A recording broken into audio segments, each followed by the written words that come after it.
তোমার আইডি তুমি নিজে চেক করতে পারবে, তোমার আইডিতে কোনো প্রবলেম আছে কিনা, তোমার আইডিতে কোনো ইস্যু আছে কিনা সেটা তুমি নিজেই দেখতে পারবে। এই জন্য তোমাকে কারো ইনবক্সে বা কমেন্ট বক্সে গিয়ে বলতে হবে না যে আপু বা ভাইয়া আমার একটু পেজটা দেখো যে আমার পেজটা ঠিক আছে কিনা। তুমি যদি আমার ভিডিওটা সম্পূর্ণ দেখো স্কিপ না করে, তো এই ভিডিওটা সম্পূর্ণ নতুন যারা দেখতে থাকো।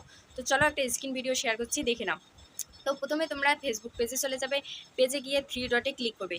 থ্রি ডটে ক্লিক করার পর তোমরা এখানে পেজ স্ট্যাটাসে ক্লিক করবে। পেজ স্ট্যাটাসে যাওয়ার পর দেখতে পারবে এখানে ভ্যালুয়েশন নো ইস্যু, মানে তোমার কোনো পেজে ইস্যু নেই।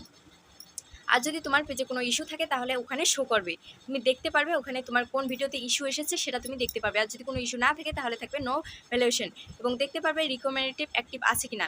মনিটাইজেশন অ্যাক্টিভ থাকবে, যাদের মনিটাইজেশন আছে তাদের মনিটাইজেশন অ্যাক্টিভ থাকবে, আর যারা মনিটাইজেশন এখনও পাও নাই তাদের নট ইউজেবল থাকবে, তাতে কোনো চিন্তিত হওয়ার কোনো কারণ নেই।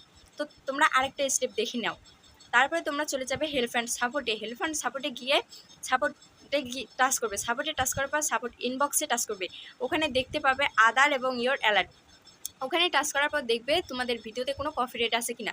যদি তোমার ভিডিওতে কোনো কপিরাইট থাকে সেখানে শো করবে। তুমি যদি মিউজিক নিয়ে কোনো ভিডিও তৈরি করো, সেই মিউজিকটাতে যদি তোমার কপিরাইট দিয়ে দেয় সেখানে তোমার শো করবে, তুমি সেখানে দেখতে পারবে তোমার কোন ভিডিওতে কপিরাইট এসেছে কিনা।